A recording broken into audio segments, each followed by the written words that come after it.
Good evening. Welcome in Delhi UPSC editorial audio program. Tragically off track times of India. Middle East play. The Delhi Ordinance is an unbiased power power grab. The Hindu. Now the full editorial. Now the full editorial. Tragically off track the times of India. Why is it that despite CAG and House Committee warning, safety is not front and center for railways. Railway Minister Ashwini Vaishnav yesterday clarified some aspect of the horrific triple train collision in Odisha on Friday. Chennai bound Coromandel Express veered off its lane and crashed into the goods train at high speed. Consequently, its bogies derailed and hit a passenger train traveling in the opposite direction on a parallel line. Vaishnav said prima facie a technical glitch with the signaling system had been identified. Collision, derailment, and signaling all fall within the ambit of railway safety. The Balasore tragedy is yet another terrible reminder that this has been an area of systemic weakness. Two institutions that exercise oversight over safety issue in railways, the Parliamentary Standing Committee on Railways and CAG, have repeatedly flagged a problem. Between December 2016 and March 2023, they had issued at least three reports, all showing that railway fell short of safety standard when benchmarked against its internal protocol. First, that is the funding aspect for safety. Acknowledging the challenge of safety in 2017-18, a fund named Rashtriya Rail Sanraksha Course (RRSK) was started to carry out safety related work in a systematic manner. Most of this funding comes from the general budget that imparts stability to the flow of resources. In March 2023, the Parliamentary Committee pointed out that not once had the annual funding been spent fully. It is not money that is the primary problem. The core issue is the attitude or to safety. For example, CAG in a report on derailments showed that RRSK's allocation had begun to see an increasing proportion diverted to what was termed as non-priority. The Odisha accident has catalyzed a debate on Kavach, that a technological applications that aids in a locomotive pilots by automatically triggering the brake system. Kavach rollout is still at an early stage, but the challenges faced by locomotive pilots are well known. In December 2016, a parliamentary committee said that locomotive pilots pass a signal almost every kilometer and lack enough technological backup. In addition,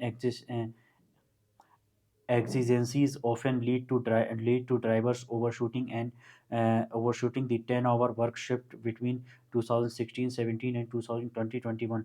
Derailments constitute 75% of consequential train accidents and collision another 5%.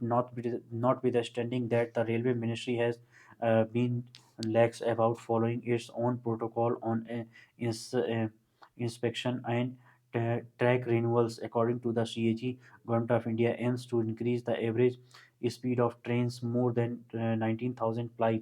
Is it aim consistent with the railways casual attitude to safety?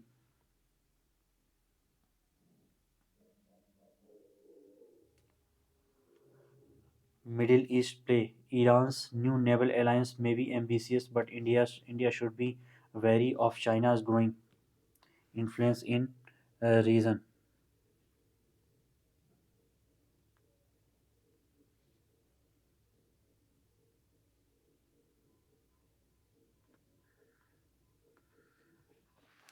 Iran has said it is forming a naval alliance that will include Saudi Arabia, three other Gulf states, and surprisingly, India and Pakistan. While the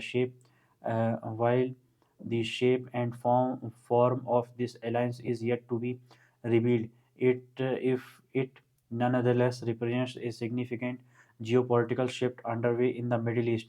Iran has been trying to mend relations with several Gulf Arab nations following a Beijing mediated deal between Tehran and Riyadh in March. These efforts have already seen results such as the return of Syria's Bashar al-Assad to the Arab League. There are two important dynamics here.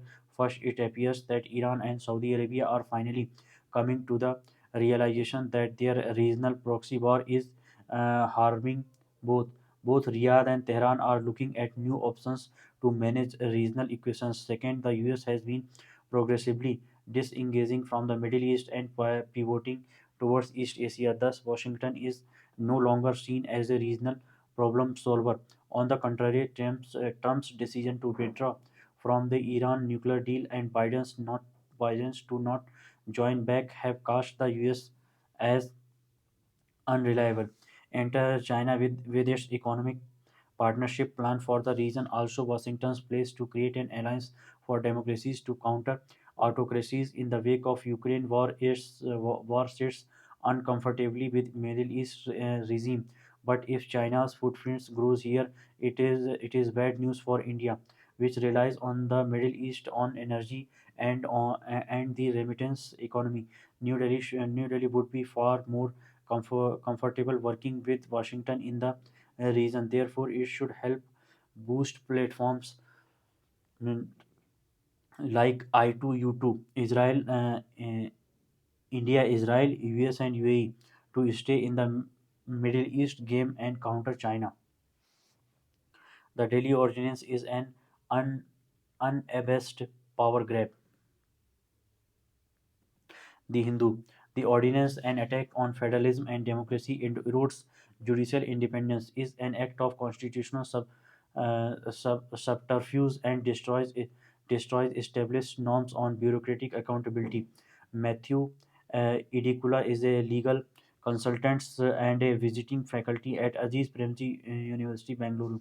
On May 19 this year, the union government promulgated an ordinance to amend the Government of National Capital Territory of Delhi (NCTD) Act 1991 that effectively nullified the Supreme Court judgment of May 11 on the powers over bureaucratic appointments in Delhi. After an 8-year long protracted legal battle, a five-judge constitutional bench led by the Chief Justice of India D.Y. Chanchud and had unanimously held that the elected government of Delhi has legislative and administrative powers over services. The ordinance removes Entry 41 services of the state list from the Delhi government's control and creates a national capital civil service authority consisting of the chief minister, chief secretary, and principal secretary home to decide on matters in Delhi. Decisions of the authority will be made through majority voting, which means that two union appointed bureaucrats could overrule the chief minister. Further, the ordinance provides that if a disagreement arises between the authority and the lieutenant governor LG, the decision of the LG shall prevail. The ordinance raises multiple legal and political questions regarding federalism, democracy, bureaucratic accountability, executive lawmaking, and judicial review. Several opposition parties bearing the Congress have supported the Aam Aadmi several opposition parties bearing the Congress have supported the Aam Aadmi Party of government in its opposition to the ordinance. Congress leader Ajay Makan said that cooperative federalism principles don't fit Delhi since it is the national capital. In this context, it is important to examine how the ideas of federalism fit in unique contexts such as Delhi, asymmetric federalism, and Delhi. The position of Delhi in India's federal constitutional scheme is not straightforward. The Supreme Court, in its May 11 verdict, has noted that the addition of Article 239 AA in the Constitution accorded the National Capital Territory of Delhi (NCTD) a generis status. The court held that there is no homogeneous class of union territories and states. Rather, India's constitution has several examples of special governance arrangement which treat federal units differently from each other. It noted that the special provisions for states under Article 371 are in nature of asymmetric federalism made for accommodating the differences and the specific requirements of regions. So, scholars of federalism have long argued that for countries with deep social cleavages along ethnic, linguistic, and cultural lines, an asymmetric model of federalism which accommodates the interest of various social groups through territorial units is desirable. India's federal system has been described as asymmetric due to the special status it accorded Jammu and Kashmir under Article 370 before its dilution, and special protections under Article 371 and 5th and 6th schedule areas. What is striking about the court's decision is that it used the asymmetric federalism framework to clarify the position of the NCTD in India's federal scheme. It remarked though NCTD is not a full-fledged state, since its legislative assembly is constitutionally entrusted to legislate upon subjects in the state and concurrent list. The insertion of Article 239 AA created a asymmetric federal model for the NCTD. So while the NCTD remains a union territory, a unique constitutional status conferred upon it makes it a federal entity. While the invocation of asymmetric federalism for Delhi is interesting, the court was a mute spectator when this idea was annihilated in Jammu and Kashmir. Nevertheless, an articulation of the underlying principle of federalism in this case is welcome.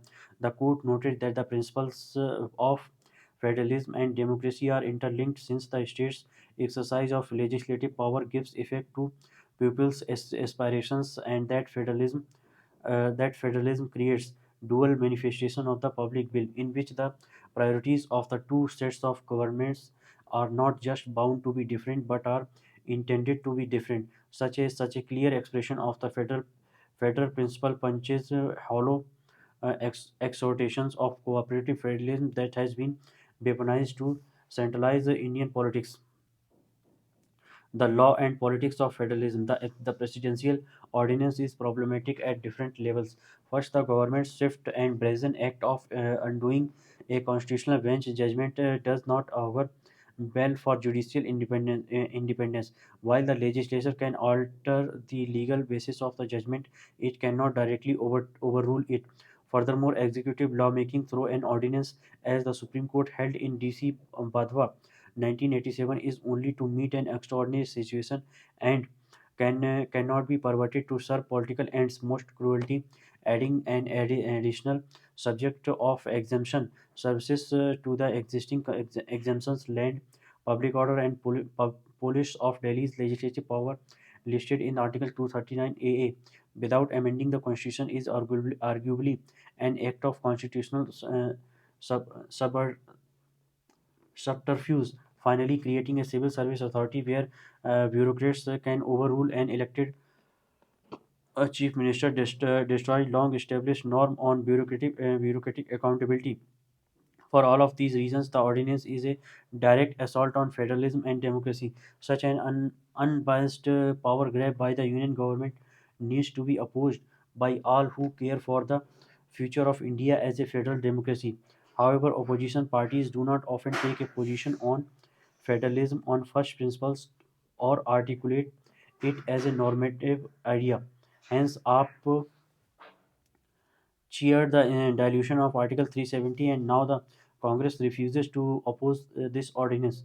This poses limits for federalism to act as a counter-hegemonic idea as the foundations of India's constitutionalism are threatened. We need a new politics of federalism that reflects and articulates the underlying values of federalism consistently.